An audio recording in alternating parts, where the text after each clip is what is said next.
Du coup, moi, je me représente, Bien du coup, pour sûr, ceux qui ne me connaissent pas, je m'appelle Jamie Magun et je fais partie, en fait, de l'équipe de community management, c'est-à-dire gestion des réseaux sociaux, tout ça, de l'association Dunia Éthique pour laquelle on est là. Et du coup, aujourd'hui, on a avec nous, c'était un privilège, du coup, d'avoir avec nous Monsieur Franck Debos, avec qui nous allons tenir ce webinaire autour du sujet sur le tourisme éco-responsable. Donc, je montre un peu le programme, ce qu'on va faire. bien Dans un sûr. premier temps, je vais présenter du coup l'association vite fait. Ensuite, je vais présenter notre invité brièvement et je vais le laisser peut-être qu'il aura des éléments de rajout. Et, euh, et ensuite, on va commencer avec le développement de notre sujet du jour du coup. Et à la fin, on aura 15 minutes de questions-réponses. Donc, les participants, n'hésitez vraiment pas lorsque les questions vous viennent à l'esprit de les noter dans le chat et comme ça après on pourra démarrer. Donc, l'association Dunia Éthique, je pense que tout le monde la connaît à peu près, mais c'est une association du coup au service du développement durable et elle se positionne comme un média d'accompagnement et elle a pour vocation en fait de promouvoir toutes les initiatives de développement durable, RSE, des organisations, des associations, etc. via un site web. Et ces missions en fait s'articulent autour de deux pôles, du coup l'information et la sensibilisation aux enjeux du développement durable.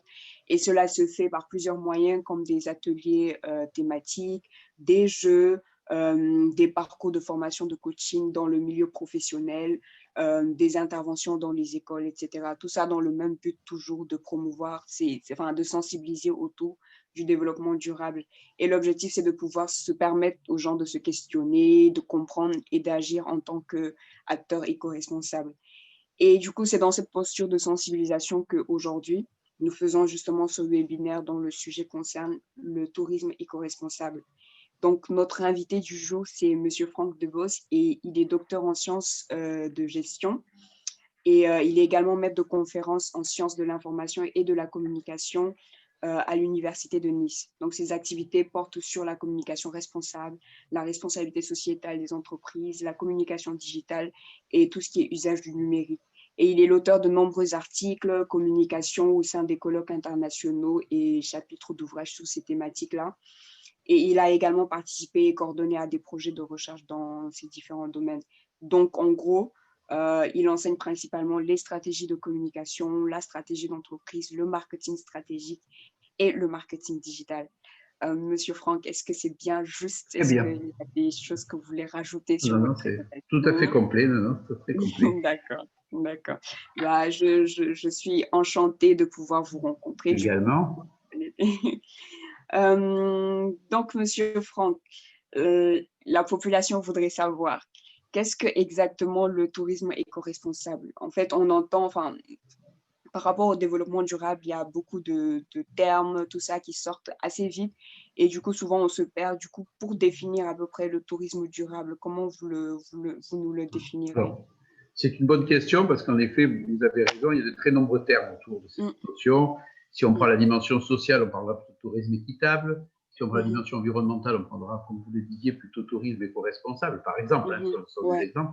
Voilà. Ce qui mhm, est important derrière, c'est l'idée, en effet, d'un équilibre mhm, entre ces dimensions-là, c'est-à-dire bien évidemment préserver un patrimoine naturel dans le cadre mhm, du tourisme, mais pas seulement, parce que mhm, c'est aussi préserver un patrimoine culturel, préserver des ok, cultures sociales d'accueil, c'est aussi important que l'environnement, hein, mhm, avec bien évidemment renforcer aussi, ce qui est important, cette mhm, dimension aussi sociale pour que ouais, ça profite plus aux populations, notamment d'accueil, hein, le tourisme, qu'il y ait une meilleure répartition des mhm, ressources justement et des dépenses des touristes. Donc, et ça, c'est le côté économique. Donc, c'est vrai que d'accord, quand on parle de tourisme responsable, c'est un peu un équilibre qui n'est pas facile, qui est fragile, ouais, entre ces différentes dimensions.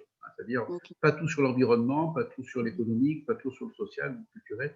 Comment ouais, arriver à créer une espèce d'harmonie sur ces points, hein, voilà. ok, d'accord. Et du coup, enfin, c'est quoi les grands principes du coup du tourisme éco-responsable? C'est-à-dire qu'une personne qui ne s'y connaît vraiment pas, qui veut dire, bon, ok, moi aujourd'hui, je voudrais changer mon mode de vie. Et donc, même dans mon tourisme, dans mes voyages, etc., je Voilà. voudrais inclure la dimension écologique. Du coup, quels seraient les grands principes qui conduisent la démarche? Les grands principes, ce serait justement être dans une logique d'éducation, de sensibilisation au développement durable, c'est-à-dire j'arrive dans la destination, bien, je vais essayer déjà d'être dans une logique d'immersion par rapport à la culture sociale d'accueil, c'est-à-dire je vais essayer de bien, enfin, de sortir peut-être des stéréotypes, de bien comprendre, de faire attention à ce que je peux faire, parce qu'on peut avoir des comportements qui ne sont pas forcément compris, et puis tout en respectant l'environnement, tout en faisant attention à ce que je vais faire, ce qu'on devrait faire chez nous, enfin je m'entends, dans le pays d'origine du touriste, eh bien, c'est bien évidemment le faire dans la destination touristique, et peut-être encore plus si dans cette destination touristique, on a un patrimoine fragile. C'est-à-dire si on a des espèces fragiles, que ce soit au niveau je dirais, de la flore comme de la faune, donc il y a une vraie sensibilisation à l'environnement, et tout en respectant, comme je dis aussi, le patrimoine, la culture sociale d'accueil, voilà, du tourisme, et en même temps aussi, alors c'est pour ça que je dis, vous voyez, il faut respecter ces deux éléments-là, et puis en essayant aussi de faire en sorte que notre activité touristique, en tant que touriste, moi, ce que je vais peut-être, par exemple, essayer de faire, pour être concret, peut-être plutôt qu'aller dans un hôtel qui fait partie d'une grande chaîne internationale, j'irai dans un hôtel local, ça profitera à la population locale. J'irai, par exemple, j'irai dans des restaurants où il y aura des spécialités locales, mais qui ne sont pas des groupes internationaux, comme souvent, où certains touristes qui ne sont pas dans cette optique-là vont dupliquer des comportements. Il y a une grande chaîne hôtelière, voilà, chaîne de restauration, enfin, je m'entends. C'est ça l'idée. Et puis, essayer de sortir peut-être des circuits touristiques balisés pour aller vraiment au contact de la population, au contact de l'environnement. Ce serait ça concrètement l'idée. D'accord, d'accord. Et du coup, par rapport à justement ce que vous étiez en train de partager, avant d'aller sur la prochaine question qui est comment le public accueille du coup cette manière de faire le tourisme du coup, je vais juste projeter une vidéo rapidement. Bien sûr, je vous en prie.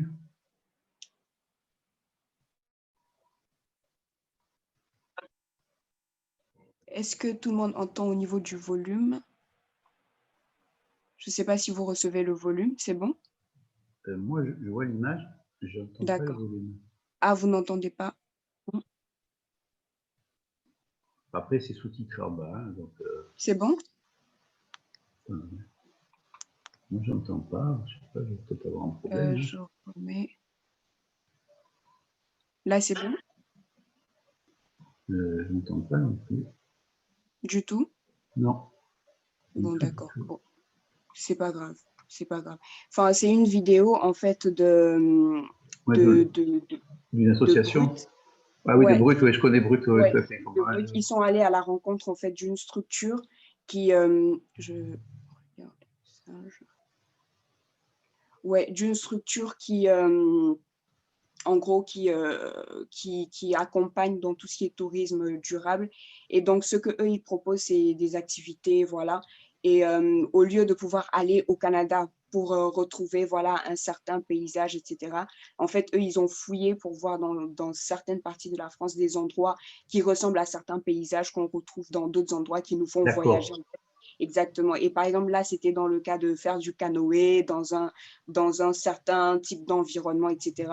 Et en gros, c'est de pouvoir mettre un certain remplacement, en fait. C'est-à-dire, au lieu de prendre l'avion et de pouvoir aller loin, regardez, il y a ça à côté de chez nous. Et du coup, la question, c'est comment est-ce que le public accueille ça? Est-ce que le public est en mode « Ah, mais non, moi, je veux toujours continuer à faire ce que je veux faire. Je veux toujours continuer à vivre ma vie comme d'hab. Je veux continuer comme ci, comme ça. » Ou est-ce que le public est plutôt dans l'accueil de ce genre de méthode? Et est-ce qu'il y a des alternatives de ce genre-là, justement, de ce type d'association qui permettent justement d'accompagner le public qui veut aller dans une démarche de tourisme éco-responsable? Les touristes sont, alors ça c'est le discours, après comme il faut voir les faits. Dans les enquêtes, etc., on voit que la dimension responsable, c'est un peu comme au niveau de l'alimentaire où les gens font de plus en plus attention, sont plus sensibles à l'alimentation, ben là c'est pareil. On a la dimension, je dirais, éco-responsable, préservation de l'environnement, est de plus en plus forte dans le domaine du tourisme. Maintenant, dans les faits, si vous voulez, ce n'est pas encore la forme de tourisme majoritaire, voilà. On est encore quand même dans des logiques de tourisme de masse, etc. Donc, d'autres formes de tourisme. Donc, ce qui veut dire que, en fait, je pense que ce qui est important, si on est dans une logique voilà, d'éducation, de sensibilisation à ce type de forme touristique, c'est que je pense qu'il faut être dans des logiques de graduation. C'est-à-dire que c'est vrai qu'on va avoir des publics qui, eux, veulent aller à un endroit pour s'évader, ce qui est tout à fait légitime d'ailleurs, c'est faire la fête, etc. Ouais. Donc peut-être là, dans ce contexte-là, comment expliquer tout en gardant ce concept-là, disant voilà, on peut faire, mais voilà ce qu'on peut faire aussi à côté pour préserver le lieu. Si vous voulez encore dans 10 ans le retrouver, ben, il y a peut-être des choses à faire, parce que dans 10 ans, il n'y aura plus rien. Là, je caricature un peu, mais dire comment, vous voyez, voilà. Parce que là, on est par exemple dans ce que propose cette association, je pense que là, on est déjà sur des publics qui sont très sensibilisés, vous voyez, des gens qui sont prêts à faire ça. En plus, ce qui est intéressant pour moi dans le tourisme éco-responsable, c'est le fait de voyager aussi vraiment pour que ça profite à tous. Vous voyez ce que je veux dire? Si par exemple, parce que c'est vrai, vous avez raison, en France, il y a une diversité de paysages, et j'avais vu il y a peu de temps une émission qui montrait que par exemple, qu'en France, il y avait des endroits dans la Lozère qui ressemblaient très fortement à la Mongolie intérieure, par exemple, voilà, ou l'extérieur. D'ailleurs, les paysages sont les mêmes. D'accord, mais moi je pense que le mieux, c'est peut-être d'essayer d'y aller, enfin, quand on le peut, bien sûr, directement pour que qu'on puisse aussi, que ça puisse développer l'économie, vous voyez, du pays considéré, tout en étant respectueux de. Enfin, vous voyez, je veux dire, les alternatives sont intéressantes. Si, bien sûr, on n'a pas la possibilité d'y aller pour X ou Y raison, des raisons financières, ou en ce moment dans un contexte voilà, particulier, on va dire, etc., peut-être que c'est une solution intéressante de dire voilà ce que vous avez sur place. Mais ce qui, pour moi, enfin, peut-être plus intéressant, c'est vraiment de découvrir, d'aller sur place, de découvrir vraiment une autre culture, un autre environnement, etc. Et de comprendre justement que celui-ci je dirais, est aussi important aussi là, que le nôtre, et qu'il faut le respecter. Voilà, et c'est ça qui est important. Vous voyez, il faut. L'intérêt, c'est qu'il y a un partage, pour moi, il y a un partage aussi des richesses, des économies. Il faut que, voilà, il y a des pays où on le sait très bien, il y a des pays en voie de développement dans le tourisme, c'est là, 34 pour un tiers d'entre eux, c'est la première richesse économique, hein, et pour certains, c'est vraiment extrêmement important. Donc, je pense qu'il faut développer justement ces flux touristiques, mais il faut aussi sensibiliser les publics et sensibiliser aussi la population d'accueil pour que justement on soit dans une logique de préservation de ce qui est, pour que dans 20 ans, 30 ans, 40 ans, eh bien, on est encore, enfin, on retrouve toujours ce qu'on a envie de chercher. On trouve toujours cette beauté sur telle ou telle destination. Vous voyez, quelle que soit, que ce soit la beauté du patrimoine culturel, la beauté de la nature, voilà, la beauté des échanges qu'on peut avoir avec des personnes. Voilà, ça c'est pour moi extrêmement important. D'accord. Donc, ça veut dire, donc, en gros, dans la démarche de tourisme éco-responsable, le problème n'est pas dans le fait de pouvoir voyager comme on le veut, mais plutôt dans la manière de voyager. Voilà, tout à fait. Après, c'est sûr qu'on peut aussi essayer de trouver des modes de transport les plus doux possibles. Ça, c'est clair. On peut toujours essayer de dire, ben, c'est vrai qu'il y a une augmentation en 20 ans. Les gens qui prennent l'avion, se passaient, je ne parle pas de cette année c'est particulier, mais on va dire jusqu'en 2019. De 2000 à 2019, il y a eu 46%, 58% des personnes qui ont pris l'avion. Les personnes prennent de plus en plus l'avion. Donc après, ça pose aussi, en effet, d'autres problèmes par rapport au coût environ. Voilà. Mais après, on peut essayer de voir quelle solution on peut avoir à ce niveau-là. Vous voyez, je veux dire, ça n'empêche pas de réfléchir, mais je pense que ce qui est important, en effet, c'est de faire en sorte de dire, voilà, d'être dans une logique où c'est la façon, en effet, dont on va effectuer ça. Hein, voilà. Sans refuser, sans. Voilà. Si des fois on n'a pas le choix de prendre l'avion, on le prendra, c'est pas le problème. Après, prendre peut-être la compagnie aérienne qui est la plus tout en regardant bien sûr, il y a des logiques de coût aussi, bien évidemment, vous voyez, tout en respect, mais qui va peut-être faire le plus attention à ça. Vous voyez, c'est ça l'idée. Et puis surtout, l'important, je pense que c'est vraiment que ce qui est fou, c'est que un touriste qui part à l'étranger, 80% de ses dépenses, ça ne profite pas au pays, voilà, à la destination d'accueil. Ça veut dire qu'ils n'ont que 20%, entre 20 et un tiers. Voilà. Il faudrait arriver, voilà, il faudrait que, je dirais, l'essentiel des dépenses profite. L'essentiel, j'exagère, parce qu'il y a le coût du transport est important, mais en tout cas, il faudrait au moins la moitié. Il faudrait qu'on arrive à quelque chose de plus équilibré sur ce plan-là aussi. D'accord, ok. Et au niveau des freins, toujours par rapport au tourisme éco-responsable, est-ce que enfin, ce qui se passe un peu au niveau de l'alimentation. Par exemple, on dit que oui, acheter bio, c'est cher. Est-ce que ça se passe également au niveau du tourisme? Est-ce que le public est en mode oui, mais ça va nous revenir plus cher en faisant ci, en faisant telle C'est chose? un frein. Voilà, Ok. vous avez raison. Alors, ça peut être un frein parce que c'est vrai qu'il y a plusieurs positionnements dans le tourisme éco-responsable. Et là où vous avez tout à fait raison, c'est que les premières formes de tourisme responsable, encore maintenant, souvent, elles étaient plutôt dans des logiques de haut de gamme. Mhm. Positionnement, voilà, où on disait, Ok. voilà, voilà, donc il y avait un coût important, etc. Maintenant, il y a aussi d'autres formes. Il y a des formes où on est en immersion complète avec la population, mais ça, tout le monde ne peut pas le faire. Où là, Mhm. la logique de coût, elle est peut-être plus faible, parce qu'on est dans des logiques où on va peut-être loger chez l'habitant, on choisit des modes alternatifs, etc. Même de la façon dont on va manger, etc. Ce sera manger une nourriture locale, qui en général, de toute Ouais. façon, voilà, sur ce plan-là, c'est surtout ça, en fait, le tourisme responsable. Ouais. Donc, c'est vrai qu'il y a plusieurs positionnements.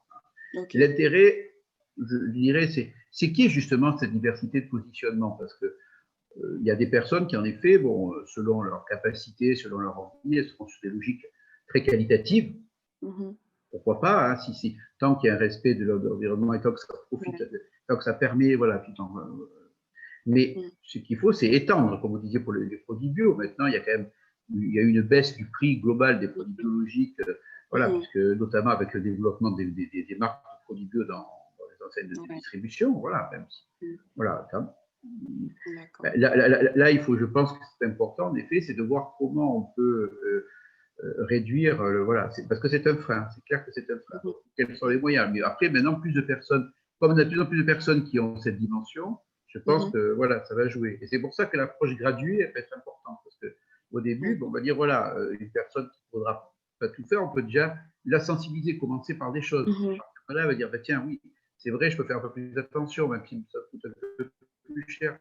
Et on va Mhm. lui montrer que pas forcément. Parce que si on est vraiment dans une logique d'intégration, enfin, je pense, hein, je peux me Mhm. tromper, dans des Oui. destinations, des populations locales d'accueil, je ne pense pas que ça Mhm. coûtera si cher que Effectivement. ça. Mais il faut être dans cet état d'esprit. Voilà. Il faut être de dire, voilà, D'accord. si je pars aussi dans cette dimension-là, c'est aussi un peu pour casser des codes, pour casser mes codes. Si c'est pour retrouver un mode de vie que je connais, enfin, vous Mhm. voyez, enfin, voilà, il faut qu'il y ait une approche graduée. Il faut voir en fonction, voilà. C'est D'accord. comme ça que petit à petit, je pense, on sensibilisera les personnes à avoir une autre approche du tourisme. Ok. Ok. Et du coup, enfin, contrairement aux freins, qu'est-ce qui seraient les points positifs, on va dire, du tourisme durable, Alors, surtout aussi pour le public? Comment voilà, bien la sûr. motivation? Mhm. Alors, la motivation, moi, je pense qu'elle est. Bon, il y a plusieurs motivations. Déjà, il y a une motivation, je Mhm. dirais, de véritable découverte, d'envie de vraiment découvrir d'autres cultures, d'autres modes de vie, un autre environnement naturel, Ouais. etc. Donc, il y a cette motivation, bien sûr, d'évasion, comme dans toutes les.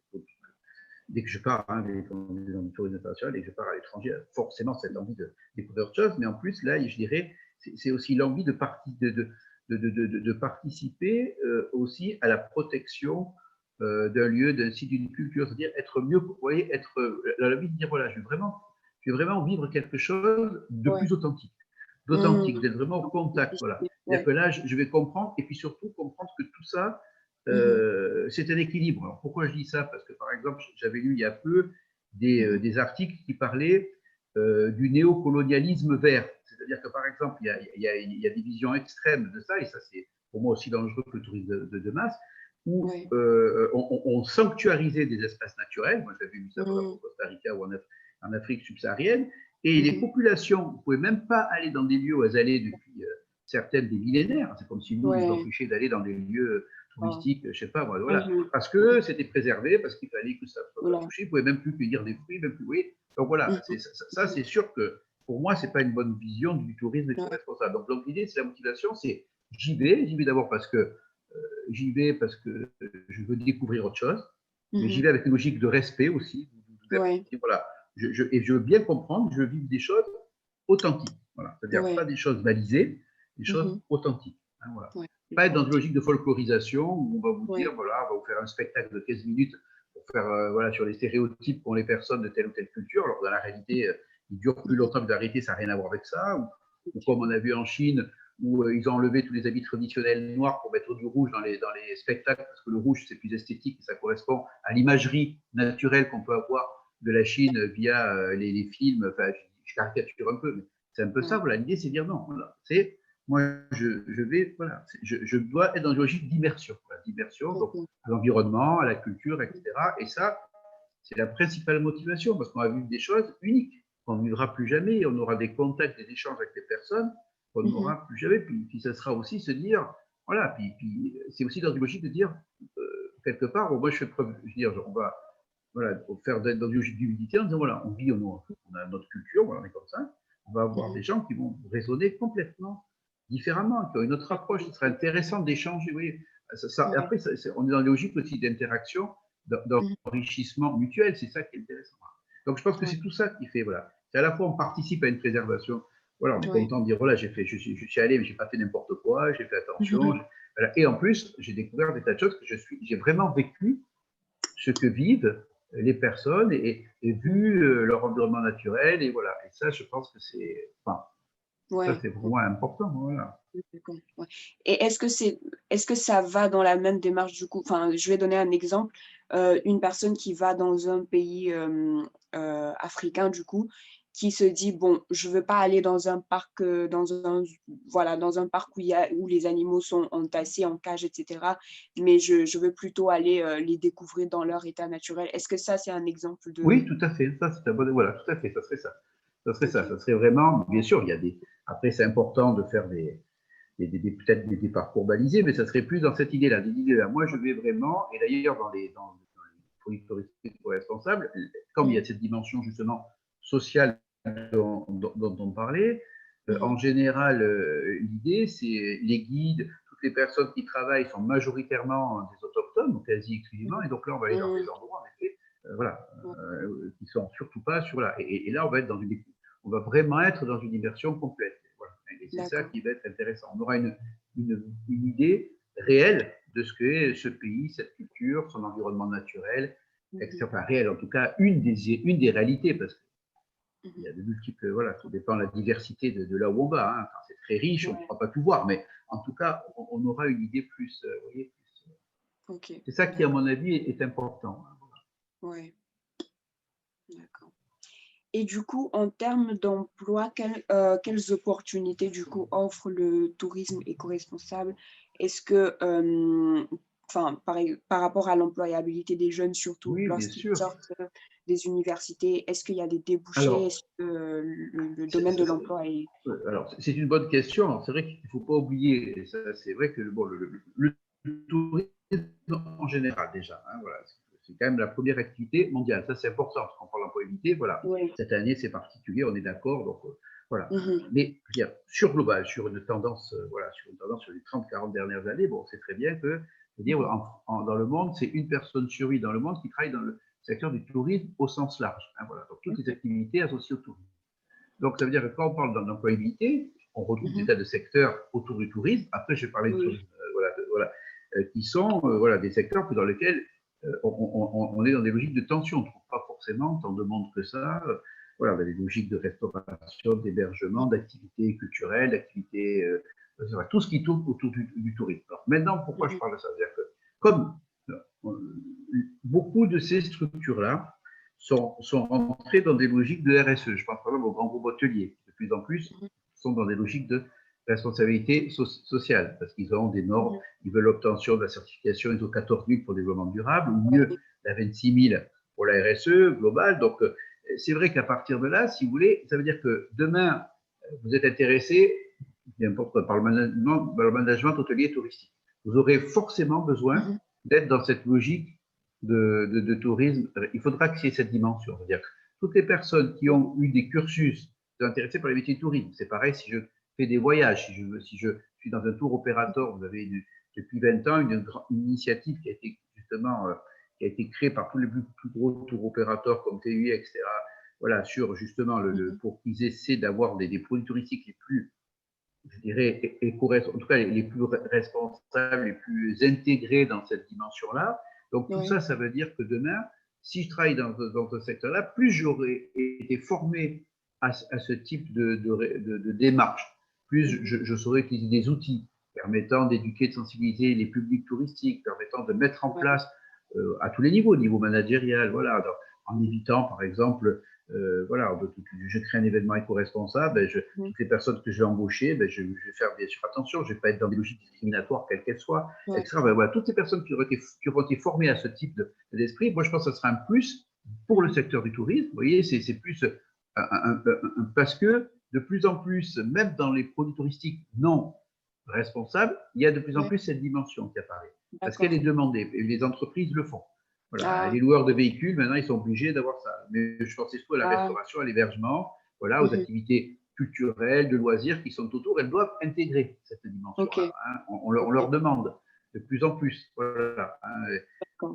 Donc, il y a une demande. À partir de là, voilà, il y a une demande. C'est-à-dire que les entreprises savent qu'elles doivent avoir cette dimension de plus en plus forte. Donc, dans leur personnel, si elles vont recruter quelqu'un, en effet, quelqu'un, par exemple, je ne sais pas moi, qui a un diplôme en tourisme, un master en tourisme, et entre un qui aura, par exemple, une orientation plus forte là-dessus et l'autre, peut-être qu'à mon avis, je pense qu'on prendra celui qui a cette orientation plus, parce qu'à un moment donné, ça va intéresser l'acteur touristique, quel qu'il soit, que ce soit celui qui propose une activité de loisir, que ce soit celui qui propose une activité culturelle, voilà, peu importe, hein, l'hôtelier, le restaurateur, peu importe, voilà, parce qu'il sait qu'il doit de plus en plus intégrer cette dimension-là.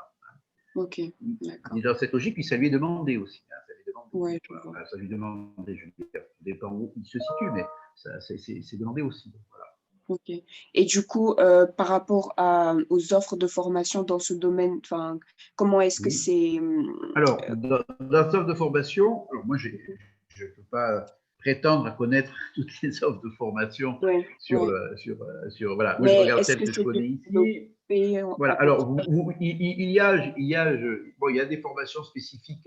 J'avais vu celle à l'université de Clermont-Auvergne sur tout ce qui est tourisme éco-responsable, etc. Mais après, sinon, dans la plupart des formations de marketing tourisme, je l'ai vu à l'IAE à Nice, ou je l'ai vu à l'ISEM à Nice, où ils ont des masters en tourisme, il y a cette dimension-là, soit directement, soit indirectement. C'est-à-dire que en général, maintenant, dans ce type de cursus, même s'il y en a qui sont, par exemple, orientés tourisme digital, ils ne peuvent pas parler de ça sans parler de tourisme éco-responsable, etc. Vous voyez, voilà.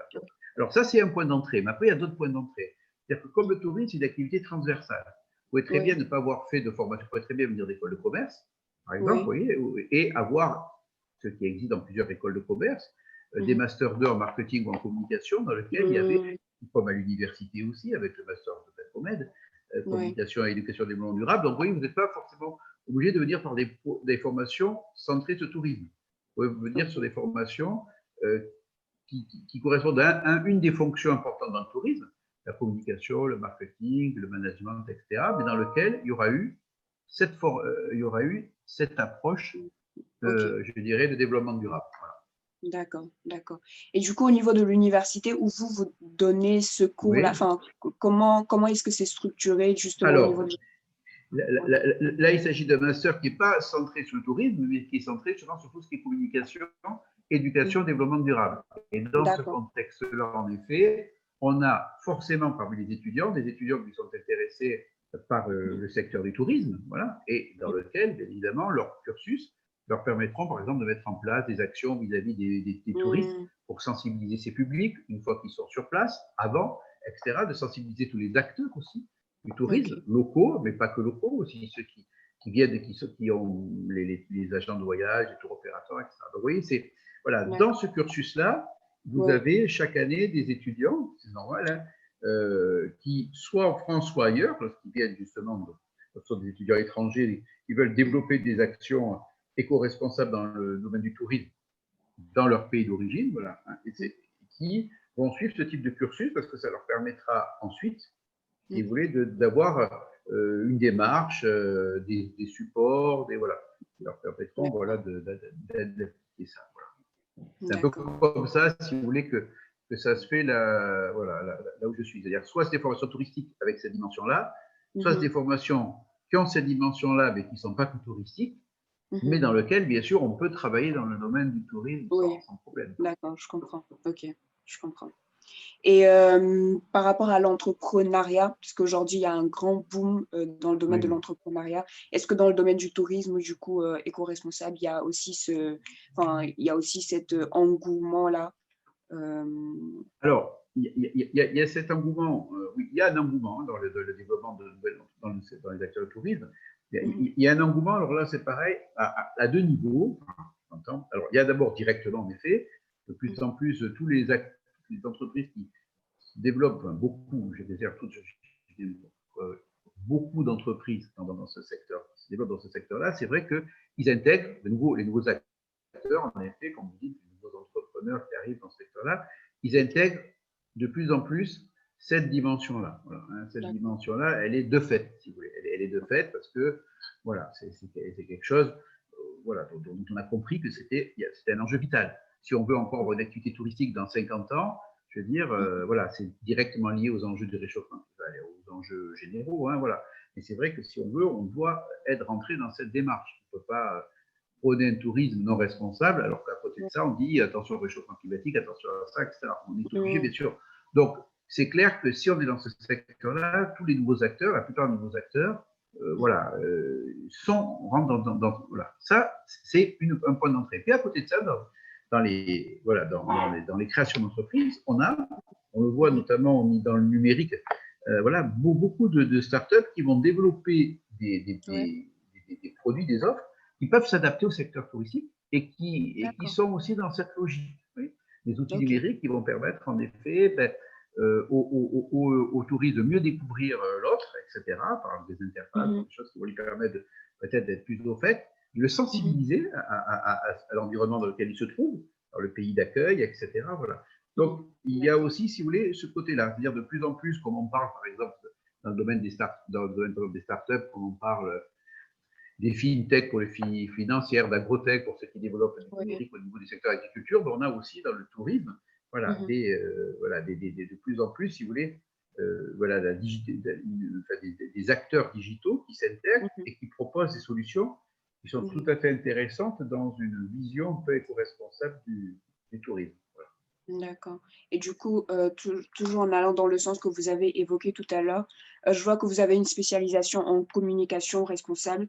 Est-ce que vous pouvez revenir sur les relations entre le tourisme durable et la communication et surtout le rôle que la communication a en fait dans le tourisme Bien durable? sûr. Je pense que même avant ça, on aimerait bien savoir d'où est venu votre déclic en fait par rapport au développement durable, tout ça, parce que de base, vous venez du domaine de la gestion, de Ouais, l'information, de la tout à communication. fait. Du coup, Alors, moi, au début, en effet, j'étais en sciences de gestion, plutôt en mhm, marketing. Sciences de gestion, c'est large, hein, bon, donc mhm, pas du côté. Voilà. Et ouais, c'est vrai qu'après, si vous voulez, il y a eu un. Voilà. Déjà, à titre personnel, mais ça n'a rien à ouais, voir avec les études, j'étais un peu ouais, sensibilisé sur des questions environnementales, mais pas tant que ça, il faut être honnête. d'accord. Hein, je veux dire, voilà, voilà, en effet, vous avez tout à fait raison. Voilà. J'étais Mhm, sensibilisé, surtout sur le plan, justement, euh, plus environnemental que culturel, social, etc. Voilà, donc c'est pour ça que ok, c'est important de. Voilà. Et c'est vrai que lorsque je me suis réorienté vers la communication, la formation à la communication, là, j'ai participé à des projets de recherche dès que j'ai démarré, donc c'est plus d'une quinzaine d'années, financés par des organismes en France comme l'ADEME, par exemple, donc, dans lesquels il y avait ok, vraiment donc, l'association de développement et de la maîtrise d'énergie, voilà, dans lequel ces dimensions éco-responsables étaient importantes. Donc c'est ce qui d'accord. m'a, si vous voulez, c'est là qu'il y a eu le déclic. Où là j'ai compris que, alors c'était un premier déclic, qui était Mhm, encore très centré sur l'économie et l'environnement, et après, sur d'autres projets, si vous voulez, voilà, c'est là que j'ai eu le déclic sur l'importance de l'équilibre entre toutes les dimensions. Voilà, hein, mhm, voilà. Et c'est comme ça que ouais, c'est un cheminement progressif. Et je pense d'accord. que pour la plupart dans le secteur du tourisme, Oui, vraiment, je ne pense pas que du jour au lendemain, oui, voilà, enfin, du jour, il y a- sauf, attends, quand je dis ça, voilà. Il y a des gens qui sont très engagés de suite. Pour cela, ce que je dis, c'est faux. Parce qu'ils vont être très engagés à tous les niveaux. Oui, Mais je pense que dans la majorité des personnes, mhm, euh, c'est une prise de conscience progressive oui, de concret. choses, etc. Et la Mhm, communication, justement, le rôle très important de la communication, c'est mhm, d'aider à avoir cette progressivité, ce déclic. Voilà. Sachant que la communication responsable est quand même un élément très important. Quand mhm, moi, par exemple, je suis une agence de voyage, je communique sur des produits en disant, regardez, mes destinations touristiques, guides touristiques, voilà, tout le circuit, les co-responsables, j'ai intérêt à ce que ce soit vrai, parce que là, on est dans une communication par la preuve. Hein, voilà. Voilà, c'est-à-dire que là, on doit vraiment, on dit des choses, on a intérêt à montrer que ce que l'on dit, c'est vrai ou c'est en bonne voie, parce qu'on ne peut pas être bon partout dans le développement durable quand on est une entreprise, on est forcément, voilà, voilà. Mais en tout cas, c'est ça qui est important. Hein. Le rôle de la communication, à mon avis, il est important à deux niveaux. D'abord, il va légitimer ce que fait l'entreprise, parce qu'on va dire, regardez ce qu'on fait, mais on le prouve, parce que sinon on est dans le greenwashing et c'est pire que. Et ça, on a l'effet inverse, voilà. Donc, voilà. Et en plus, ça va combien en fond, donc c'est pour ça, et même dans le tourisme, c'est pour ça qu'il faut être très, voilà, très, voilà. Et après, c'est aussi, ça va permettre à sensibiliser les publics. Voilà. Ma com, elle ne sert pas simplement à valoriser mon image. Si je suis vraiment dans cette logique-là, c'est il faut que les personnes, c'est presque une approche militante. Hein, quand je dis ça, je m'entends. Il ne faut pas donc être dans l'excès, mais dire, en disant il faut que je sensibilise, voilà, il faut que les publics, je mette des actions qui les sensibilisent, parce que je pense que ça se fait progressivement. Hein, et quand je dis ça, parce que on n'a pas toujours aussi conscience, je pense, en tant que touriste, de l'impact que peut avoir notre comportement. Vous voyez ce que je veux dire? Voilà, on peut. Des fois, oui, des fois c'est tellement clair qu'on ne peut pas. Celui qui arrive avec une voiture hyper polluante qui écrase tout, voilà.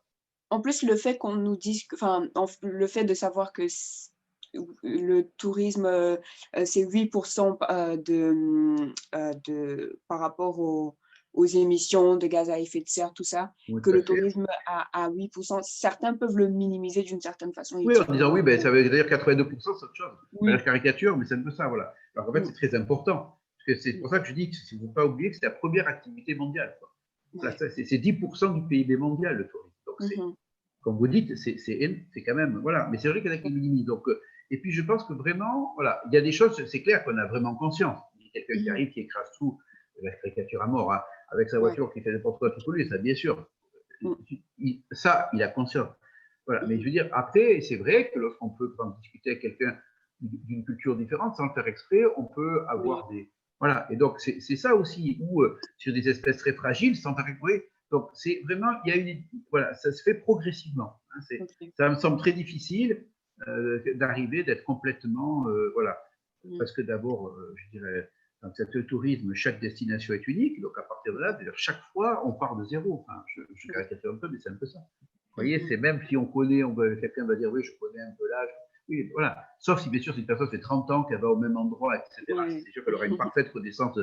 Il faut espérer. Mais sinon, en général, quand on fait du tourisme, c'est pas ça. On va une fois, on diversifie les destinations. Donc, voilà. Et c'est pas parce qu'on aura vu plein de choses qui peuvent être tout à fait vraies sur Internet ou à la télévision que, vous voyez, voilà. Et donc, je pense qu'il y a une progressivité. Je pense qu'il y a des choses, voilà. Et qu'il ne faut pas qu'il y a cette logique de bien préparer, entre guillemets, le touriste, le voyageur, en disant, voilà, il faudra être dans une logique de vraiment d'écoute, etc., d'oublier tout ce que tu connais pour voilà comment, voilà. Parce que sinon, voilà, je pense qu'il y a plein de choses qu'on fait, plein de choses qu'on peut faire sans qu'on ait conscience de l'impact. Voilà. C'est ça qui est important. Voilà, je vois.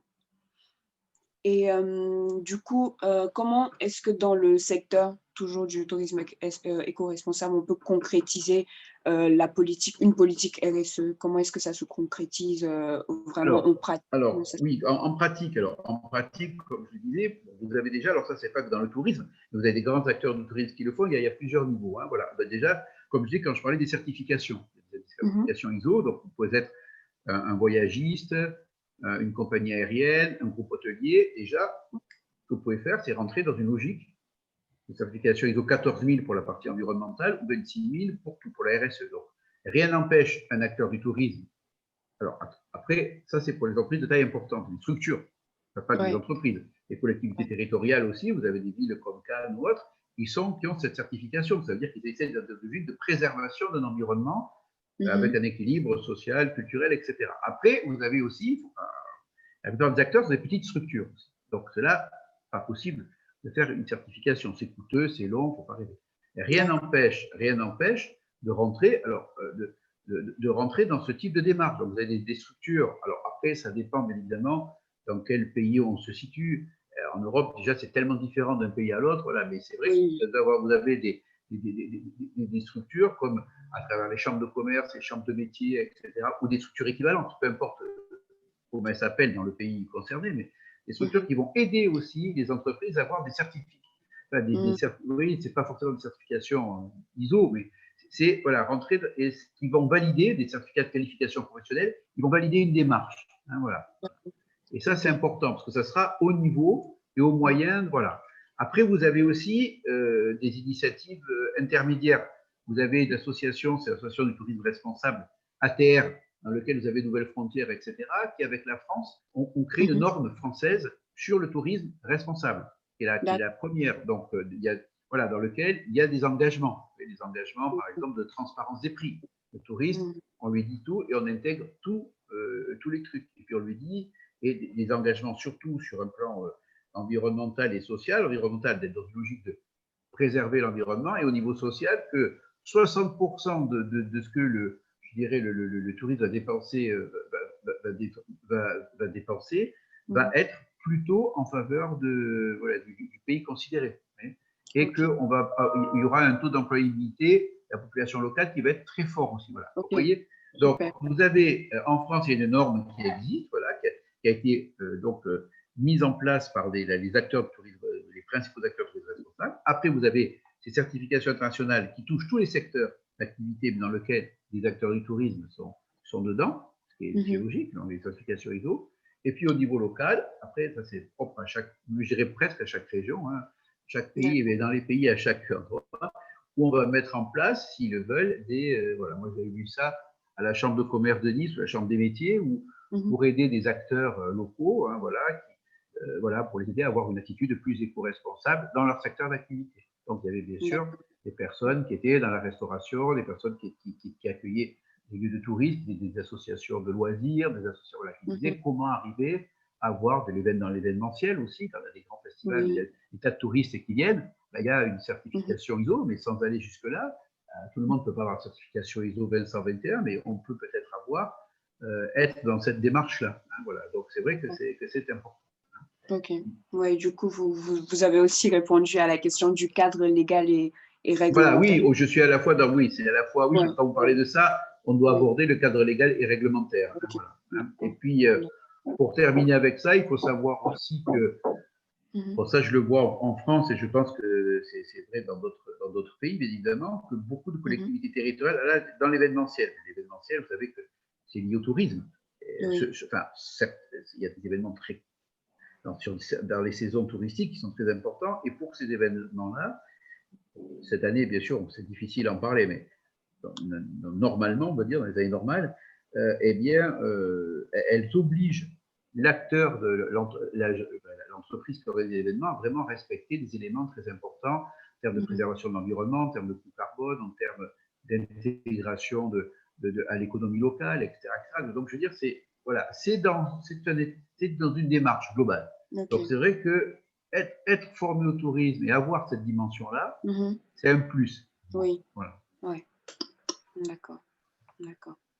Et par rapport au secteur privé, public, quel est le positionnement du coup des grands hôteliers dans le secteur, et est-ce que, le rôle que joue le pouvoir public pour insuffler cette démarche, est-ce qu'il est vraiment visible dans le domaine il est visible, donc il y a de plus en plus de partenariats public-privé. C'est-à-dire qu'en effet, le rôle de l'État, c'est d'insuffler cette démarche, donc dans le secteur du tourisme, etc. Bon, moi, je pense peut-être qu'en France, il est à mon avis pas suffisamment important, parce qu'on est en théorie, bon, on est quand même la première cette année, peut-être pas aucune cette année de toute façon, voilà. Mais je veux dire, en 2019, on avait 89 millions de touristes. Bon, cette année, il n'y en a que 35 millions, donc cette année, c'est un peu particulier, mais des touristes internationaux, je veux dire. Voilà, donc première destination touristique, on n'a pas de ministère dédié au tourisme, enfin, délégué, même pas de secrétaire au tourisme. Donc, voilà. Là, par exemple, peut-être que à notre niveau, le rôle de l'État pourrait être plus important. Vous voyez, pour insuffler. Maintenant, si vous voulez, il y a quand même un niveau régional, ou un niveau, c'est ça qui est intéressant, au niveau par exemple, de métropoles, de collectivités territoriales, de plus en plus de partenariats publics-privés qui tournent autour de ces dimensions. Voilà. Donc, vous voyez, le public et le privé, on va le voir à ce niveau-là. Après, bien sûr que l'État en France a mis, on l'a vu, hein, dernièrement, a mis, je dirais, un axe sur la transition écologique, etc. Tout ça. Mais ce que je veux dire, Ouais. c'est que là-dedans, le tourisme n'apparaît pas D'accord, aussi clairement par rapport au poids qu'il a en France. Voilà. Parce que d'accord, c'est d'accord, plus que tout le secteur industriel en France. Le tourisme, c'est le d'accord. premier secteur aussi économique en Ouais. France, on le voit. Voilà, même si on est que le troisième pays en termes de chiffre d'affaires, très loin derrière les États-Unis, mais il n'empêche que ça a quand même un poids économique important. Donc, et ça veut dire qu'on a des flux importants de touristes à gérer, donc avec des risques de dégradation de l'environnement, des risques voilà, de tout ça. Donc, vous voyez, il y a des efforts, voilà, il y a clairement des directions qui sont prises à ce niveau-là, Ouais. mais qui, à mon avis, pourraient être plus importantes eu Mm. égard au poids qu'a ce secteur-là Ouais. en France. Voilà, hein, voilà. D'accord, d'accord, d'accord. Et du coup, on va finir avec cette question. En attendant, n'hésitez pas à laisser vos questions dans le chat. Du coup, le tourisme et les ODD, enfin, c'est quoi le lien? Quelles sont les avancées qui ont été faites jusque-là? Les objectifs du développement Voilà, ben durable. dans les objectifs du développement durable, voilà, ben c'était un peu, je dirais que, voilà, on a des objectifs de développement durable. Alors, c'est vrai que les acteurs du tourisme, de toute façon, ils se doivent, alors à travers tout le cadre réglementaire dont on a parlé, mais à travers d'autres actions, ils se doivent de les respecter.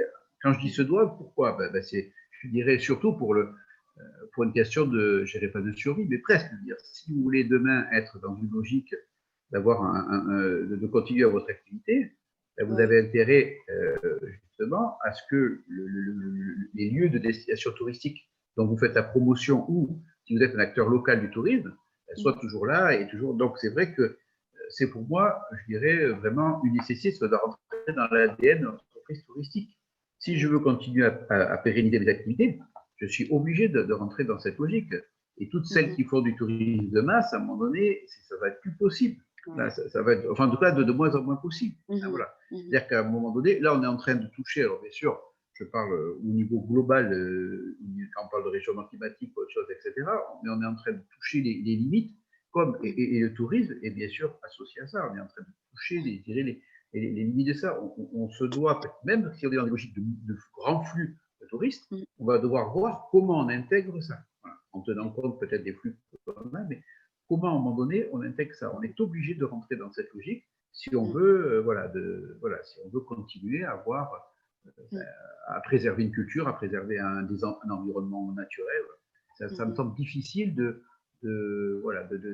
pas rentrer, intégrer dans les objectifs du développement durable. C'est pour ça que tous les grands acteurs privés du tourisme, soit hôteliers, compagnies aériennes, Ouais, voilà, des grands tours opérateurs, etc., voilà, sont rentrés dans cette logique-là. C'est pas parce que d'un coup ils sont devenus écolos, oui. hein, faut être clair, parce que Mhm. derrière il y a une logique coût-bénéfice. Voilà, faut être aussi peut-être un peu, je suis pas cynique, mais je veux dire quelque part, en disant voilà, si on ne fait pas ça, de toute façon, Ouais, on n'aura plus d'activité. Enfin, on n'aura plus. c'est On a ça. une activité qui sera beaucoup moins attractive. Voilà. Donc, à un moment donné, il faut voilà, comment faire, hein. C'est ce qui se passe dans des autres secteurs d'activité. On le voit dans le secteur énergétique, où vous avez tous les plus grands fonds de pension qui ne veulent plus financer des activités liées aux énergies fossiles, très peu parce qu'ils disent, c'est pas parce qu'ils sont devenus écologistes, c'est parce qu'ils disent, ça nous coûte trop cher par ailleurs. Voilà. Donc, à un moment donné, je suis un acteur du tourisme, je suis une collectivité territoriale dans une région ici, comme, très touristique, comme ici, comme la métropole Nice-Côte d'Azur, où c'est pas une métropole, mais une pseudo-métropole qu'ont fait les villes d'Antibes, de Cannes et de Grasse, où chaque année, c'est un maire différent qui est directeur qui est président de la métropole. Leur idée, c'est de dire, voilà, si on veut continuer à être aussi attractif, dans 10 ans, Ouais, 20 ans, qu'est-ce qu'on fait? Voilà. Voilà, on ne peut pas, vous voyez, on est obligé de sortir de cette logique ouais, voilà. Donc c'est vrai que les objectifs de développement durable, à mon avis, sont ils sont inhérents à l'activité touristique. On ne peut pas ne pas les, voilà, ça me semble difficile de pas les intégrer, hein, voilà, si on veut vraiment, à mon avis. ouais. Et je pense que, enfin, là, c'est un peu ça dans tous les domaines. Du coup, le développement durable, Tout à fait, il est tout à obligé d'être fait. intégré partout, en fait, Voilà, et même je les pense que c'est publics, plus, les plans. tout à fait, vous avez raison. Et c'est plus une question vous voyez, c'est plus une question je dirais, de prise de conscience, pas simplement par rapport à des gens qui sont sensibilisés, parce que Ouais. ils disent maintenant le choix, je ne sais pas si est-ce qu'on a vraiment le choix, est-ce qu'on a plus le choix. Vous voyez, voilà, quand on voit et ça, c'est une incidence très forte sur le tourisme. Le président de la Chine, parce que bien évidemment, la Chine ambitionne de devenir la première destination touristique mondiale. Voilà, c'est sûrement pas un scoop, vu qu'il va être le premier mondial partout, forcément, dans le tourisme, ils vont dire on va être. Et ça veut dire que derrière, il annonce, par exemple, qu'ils auront une neutralité carbone en 2060. Le fait de l'annoncer, voilà, et si, alors ça on verra bientôt, et si aux États-Unis il y a un changement, on pourra atteindre l'objectif peut-être de juste la hausse d'1,5 degré. Oui, donc, pourquoi il fait ça, le président chinois? Pas parce que d'un coup il est devenu écologiste, parce qu'il sait très bien que s'il veut continuer à se développer, il n'a pas le choix. Il faut qu'il arrive. C'est un des pays le plus pollueur, donc il faut qu'il arrive à cette neutralité carbone. Il n'y a pas le choix. Et s'il veut développer le tourisme, bah, il faut que quand on aille là, en Chine, c'est tellement grand, dans n'importe quelle région de la Chine, ou que l'on a dans le sud ou en Mongolie, il faut qu'on retrouve, qu'on ait un environnement qui soit préservé, et à tous les niveaux. Donc, vous voyez, on est sur des logiques où on a, voilà, enfin, quand je dis le non-choix, j'exagère, mais la marge de manœuvre, voilà. Demain, voilà, vous voulez continuer à vivre du tourisme, si vous faites dans du tourisme de masse, que respecter l'environnement, vous ne vivrez pas du tourisme. Et ça, c'est clair. Du coup, en gros, nous sommes là, oui. Oui, Valérie, pardon. Non, j'allais juste dire, en gros, nous sommes la génération, en fait, déterminante, en fait. Je pense, oui. Et courageuse, parce que, voilà, les autres générations ne vous ont pas forcément aidé là-dessus, parce que si on était dans les générations des 30 glorieuses, par exemple, où il n'y avait que, en France, mais la génération où c'était que la construction, voilà. On a négligé ça complètement, et c'est pour cela que je pense qu'il y a des enjeux, et je dirais, et ce qui est important aussi, c'est à la fois ça, et surtout dans les pays, justement, où le tourisme est vraiment la première ressource, voilà, où là, il y aura non seulement une nécessité, et aussi une nécessité de s'associer, de faire des groupes de pays pour être suffisamment fort par rapport aussi aux grands groupes, aux grandes entreprises. Parce que le problème dans le tourisme durable, c'est que même si on arrive à faire un tourisme durable, moi, ce que je disais comme ça, c'est l'équité de la répartition des ressources. Voilà. Or, on peut faire un tourisme durable, mais si demain, à Cork, tous les grands groupes hôteliers deviennent ultra responsables, je suis pas sûr, ça ne reviendra pas au pays d'accueil. Si les grandes compagnies aériennes font des avions à neutre carbone, ce qu'ils essayent de faire dans 20 ans, 30 ans, c'est ce qu'ils doivent sortir. Est-ce que ça apportera rien au pays d'accueil? Enfin, vous voyez ce que je veux dire. Donc, c'est aussi, je pense que ce qui est très important dans cette logique, c'est qu'il y ait une association, je ne sais pas comment, je veux dire, mais il faudrait qu'il y ait un mouvement de pays dans des lieux, par exemple un groupement de plusieurs pays d'Afrique subsaharienne, plusieurs pays d'Asie du Sud-Est, etc., voilà, qui essayent de mettre en commun des forces et des moyens pour discuter d'égal à égal avec ces structures en disant voilà, maintenant c'est comme ça. Maintenant, voilà la réponse. Voilà ce que vous devrez reverser. Vous voyez ce que je veux dire? C'est ça qui va être important, parce que sinon, on peut être dans une logique beaucoup plus éco-responsable, mais dans lequel la dimension sociale, par exemple, sera pas si. Voilà. Et en plus, derrière, il y a le risque de la disparition ou de la Disneylandisation, ça n'existe pas, mais on va dire, de la culture sociale d'accueil. Vous voyez, donc, c'est très complexe le truc. Et je pense qu'il faut vraiment que dans les destinations touristiques les plus prisées, les plus attractives, voilà, mais là aussi, je veux dire, dans lesquelles il y a hélas, soit ce rapport de force, il faut qu'il y ait un équilibre de ça. En tout cas, c'est important voilà, qu'il y ait ça pour arriver à quelque chose où il y a une vraie répartition des moyens qui garantira une préservation de la culture et de l'environnement, vraiment. Merci beaucoup, Monsieur Debos, pour cet échange tellement fructueux. Je lis rapidement les commentaires. Allô? Il y a eu une question. Alors, il y a Mamita qui dit « Merci à Monsieur Debos pour cette brillante présentation et merci à Gilles. » Je vous entends pas. Toujours pas? J'entends pas. Ah ouais. Allô? Allô, vous m'entendez? Vous m'entendez? Non. Allô? Toujours pas? Oula, qu'est-ce qui s'est passé? Du coup, oula. Pourtant, mon son... Ah non, c'est bon, attendez. C'est bon? Allô? Allô? Allô? Allô? Allô? Là, vous m'entendez ou pas? Oui, oui, oui, aucun problème. C'est bon du coup? Oui, c'est bon, j'ai eu un problème technique, excusez-moi. Ah, ok, il n'y a pas de souci. Du coup, il y a Mamita qui dit merci à Monsieur Debos pour cette brillante présentation et merci à Jemima et Dunia Ethic de nous avoir permis d'en savoir un peu plus sur les enjeux du tourisme. Ma question est la suivante. Quel est le rôle des acteurs engagés dans le tourisme durable, dans la lutte contre le tourisme sexuel, notamment celui qui implique les enfants? Voilà, alors ça c'est une très bonne question. C'est vrai que je n'ai pas parlé de cette dimension-là. Les acteurs engagés, quel que soit le secteur, ils vont être en première ligne. C'est eux qui vont montrer l'exemple. Les acteurs engagés, voilà. Et là, en effet, lorsqu'on parle de tourisme responsable, je ne sais pas si vous entendez bien, voilà.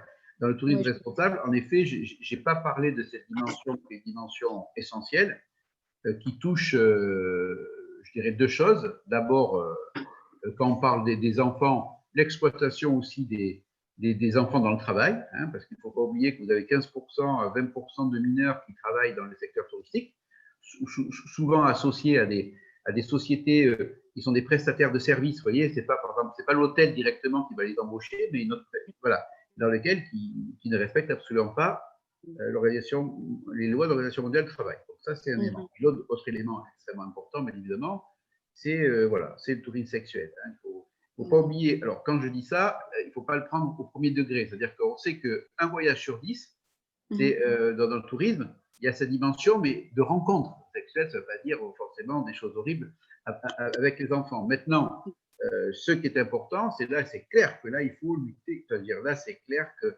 les acteurs engagés vont avoir un rôle majeur là-dessus. Dans le pays d'origine, où on le voit en France, dans les Pays-Bas, etc., où les personnes sont lourdement sanctionnées, qu'elles se font attraper. Donc, voilà, et je pense que c'est comme ça qu'on pourra, voyez, lutter. Et aussi, dans le pays d'accueil, voilà, où il faut là aussi, parce que, hélas, on sait très bien qu'il y a des réseaux, je ne vous apprends rien, il y a des logiques de corruption peut-être aussi derrière, voilà. Comment arriver à, voyez, à mettre en place quelque chose, et là, les acteurs engagés vont être des vrais lanceurs d'alerte. Au niveau local, comment arriver voilà, à éradiquer, à réduire, hein, mais comme il faut aussi, à mon avis, c'est surtout la demande, c'est dans les pays d'accueil, donc l'Europe, etc., dans les pays où il y a les touristes qui viennent, hein, un touriste sur deux dans le monde est européen, hein, à peu près. Donc, après, ça va changer maintenant, mais je veux dire, avec les du Sud-Est qui développent, mais au global, voilà, par exemple, le pays, comment arriver, voilà, il y a, ça va être dans une logique, je dirais, où il faut qu'ils soient sanctionnés, parce que si ils ne sont pas sanctionnés quand ils arrivent chez eux, où on peut pas les, vous voyez, on peut rien leur faire, etc. Voilà, comment voulez-vous, vous voyez, c'est ça l'idée. Je pense que là, en effet, et les acteurs engagés, ils vont être des lanceurs d'alerte, ils vont mettre en avant, parce qu'on sait bien évidemment qu'il y a certains pays qui sont plus ciblés, mais je pense qu'hélas, c'est beaucoup plus large qu'on imagine. Donc, oui, il faut vraiment qu'il y ait. Voilà. Et ça, dans ce dont je parlais tout à l'heure, où il faut s'unir, s'associer, ça peut être, c'est bien sûr un des éléments majeurs. Il faut lutter contre toutes ces déviances touristiques, où là, on est. Voilà, c'est quelque chose qui ne devrait même pas exister, on va dire. Voilà. Donc, mais en effet, voilà, c'est en effet, mais comme hélas, cela existe, il est évident qu'il y a vraiment un travail à faire à deux niveaux. Mais c'est vrai que je pense que ça, c'est d'abord dans le pays d'origine du touriste, il doit avoir un arsenal législatif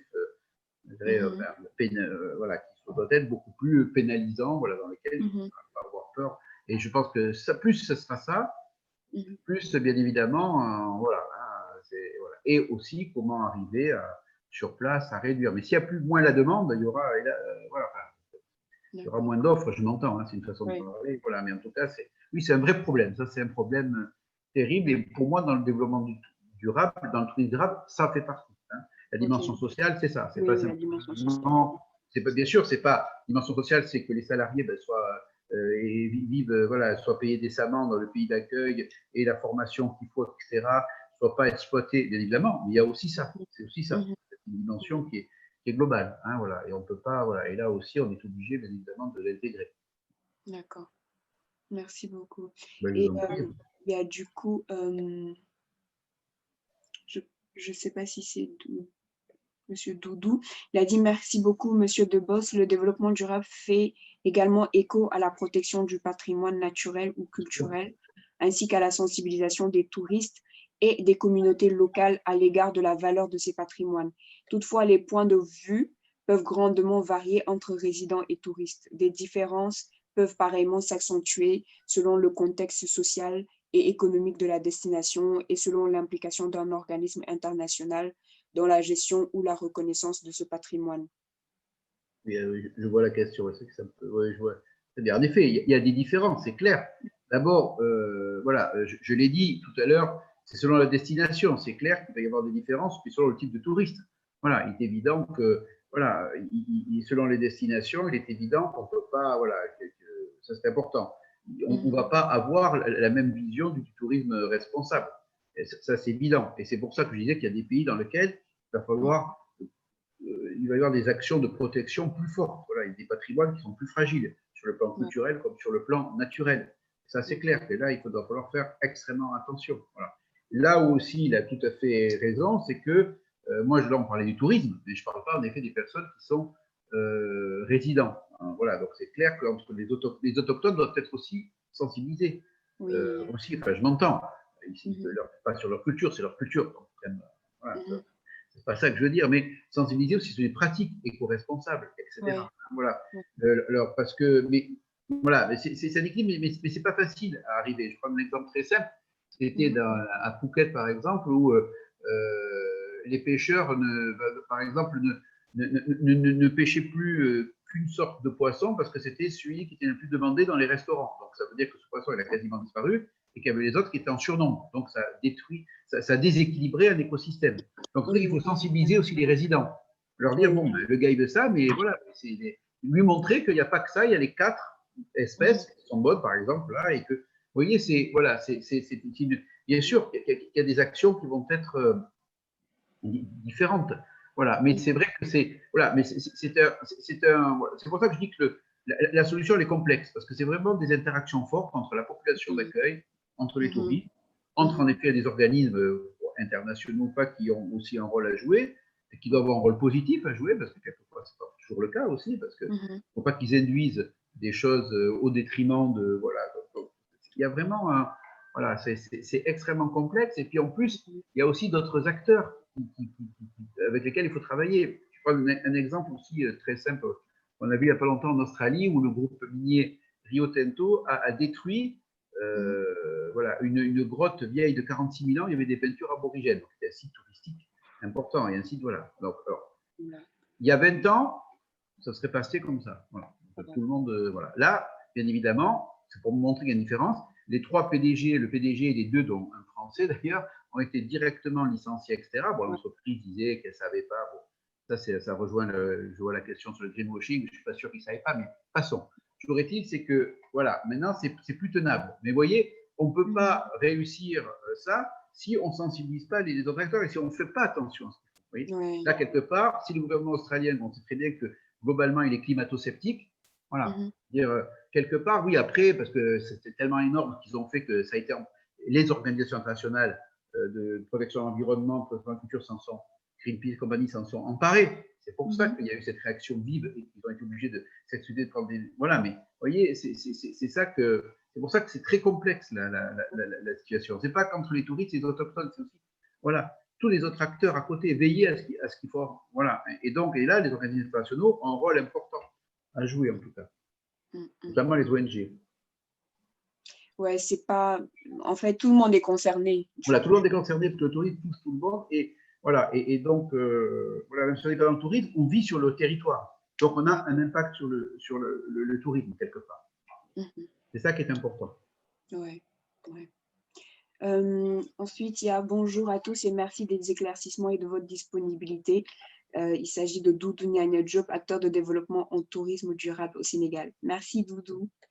Du coup, il y a Mamita qui a posé une deuxième question. Qu'en est-il des pratiques de greenwashing ou de social washing dans le tourisme durable? Existe-t-il des évolutions réglementaires pour aligner les acteurs sur les mêmes standards de transparence et d'éco-responsabilité? Du coup, on revient un peu à la question. Oui, il y a des pratiques, bien sûr, elle a raison. Quand je parlais de certains groupes hôteliers ou autres, etc., on sait très bien qu'entre le discours et la réalité, des fois, il y a des écarts. Donc, ça existe. Hélas, comme partout.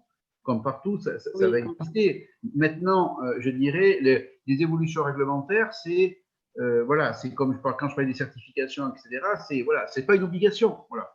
Mais c'est vrai que peut-être, ce qu'il va falloir, je pense que ce qui est pour l'instant lors du choix va l'être de moins en moins. C'est-à-dire que ce qu'il faut mettre en place, c'est-à-dire que peut-être il faudra, et ça se fait déjà dans certains secteurs, imposer des réglementations plus fortes là-dessus, inspirées de la certification qui n'est pas obligatoire, mais on pourra mettre des standards obligatoires, des normes dans lesquelles, ça se fait déjà en Europe ou dans d'autres pays dans lesquels de plus en plus on est sur des logiques où on intègre plus ça, parce qu'on sait très bien que sinon, voilà. Donc, voilà. Mais c'est vrai que c'est pas simple non plus, parce que je pense que ce qui fait aussi beaucoup changer, ce qui a fait beaucoup changer à mon avis, je le disais tout à l'heure, et ce sont les rôles des ONG aussi, ou des associations, comme par exemple les Amis de la Terre, qui chaque année, c'est pas que dans le tourisme, qui donnent chaque année le prix Pinocchio de l'entreprise qui a le plus menti. Donc, c'est-à-dire, ils analysent toute la com d'entreprise, ils disent voilà ce que vous avez dit, voilà ce que vous avez fait. Voilà. Voilà. Donc, si c'est bien, voilà. Et donc, vous avez des grosses entreprises. Vous regardez après sur Internet les Amis de la Terre, vous verrez les prix. C'est toutes des boîtes comme la BNP, Total, voilà. Voilà. Donc, ça veut dire que c'est le rôle de ces associations qui, petit à petit, par la pression, etc., vont peut-être réduire, parce que quand on est ça, ou comme, alors ça n'a rien à voir avec le tourisme, mais je veux dire, ça a entraîné une réaction immédiate de l'entreprise. Vous avez la Fondation l'Abbé Pierre qui donne aussi, vous savez, les prix sur les pics d'or, c'est-à-dire l'entreprise qui a mis en place le plus beau, c'est pas le plus beau, bien sûr, le plus pire dispositif anti-SDF, voilà. Et donc, voilà. Et donc là, il y avait une agence de la BNP qui a été épinglée, qui a eu le prix, le premier prix. Dans la journée même, le PDG de la BNP a appelé, a demandé à l'agence, ils ont tout enlevé. Ils n'auraient pas perdu de clients, mais c'est pour l'image. C'est le rôle des associations en tant que lanceurs d'alerte est important. Et je pense que c'est ce rôle-là, si vous voulez, maintenant, avant, c'était tous les hommes politiques qui disaient toujours, dès qu'ils disaient un truc, une minute après, on avait des tweets, des trucs, ils vont les tweets. Maintenant, ça en vient d'abord aux entreprises importantes, qui sont de plus en plus scrutées.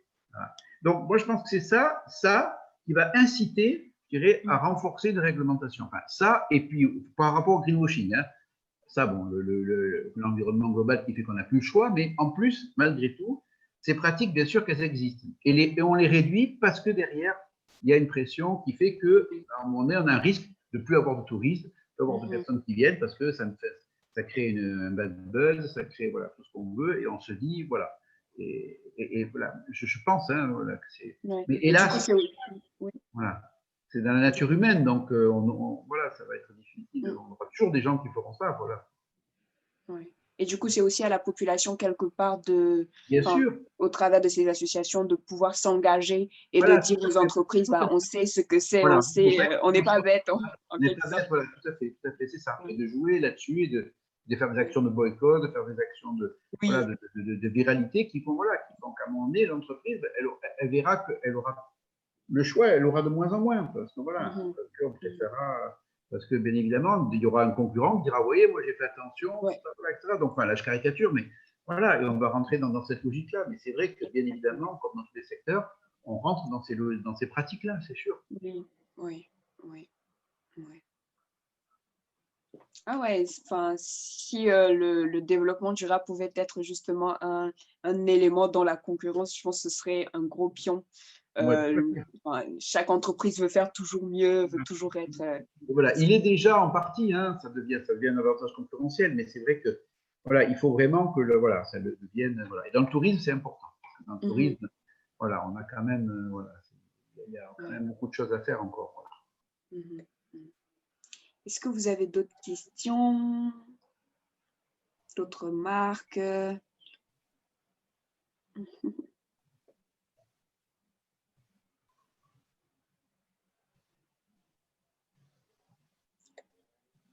Merci déjà pour ceux qui ont levé certaines interrogations.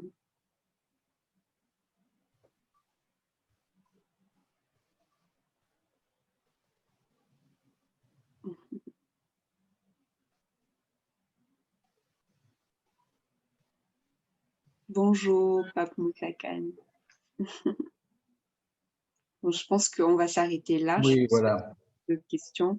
Monsieur Debos, est-ce que vous avez un mot de la fin, un dernier message que vous voulez vraiment, enfin, que vous voulez qu'on retienne à la suite de ce webinaire, enfin, à la fin de ce webinaire, tout Ben simplement? moi, je dirais que, enfin, j'ai un message, c'est vraiment, comme vous l'avez dit aussi, il faut à la fois être engagé, c'est l'engagement et l'équilibre. Vous voyez, l'engagement, Ok. voilà, c'est une force, Ok. et vraiment l'équilibre en toutes ces dimensions, parce que voilà, il faut vraiment, pour qu'on arrive vraiment à quelque chose de respectueux de l'environnement, de sa globalité, il faut vraiment intégrer toutes ces dimensions. On ne peut pas jouer que sur l'environnement, que sur la dimension sociale ou voilà, bon, économique, bien sûr que non, mais voilà, en tout cas, ces éléments, c'est ça. Il faut être engagé, c'est clair, hein, engagé, et essayer de respecter. C'est très difficile, un équilibre Ouais. fragile et complexe, et évolutif en plus, voilà, sur Mhm. cette dimension-là. C'est ça qui est très, à mon avis, qui est très important. D'accord. Merci beaucoup, Monsieur Franck. Ben, je vous en prie. Il a dit, merci pour la présentation, elle a été vraiment intéressante et fructueuse pour moi. Ouais, Tant mieux, pour ben, moi tant mieux, aussi. hein. Tant mieux. Pour moi aussi, c'est toujours intéressant, hein, d'échanger là-dessus, voilà. Merci à tous les participants. Encore une fois, merci à, Ouais, je vous en à prie, vous, Monsieur Debos. Et je vous souhaite du coup à tous une excellente soirée. J'essaie de voir l'arrêt de l'enregistrement. allez-y, je vous en prie.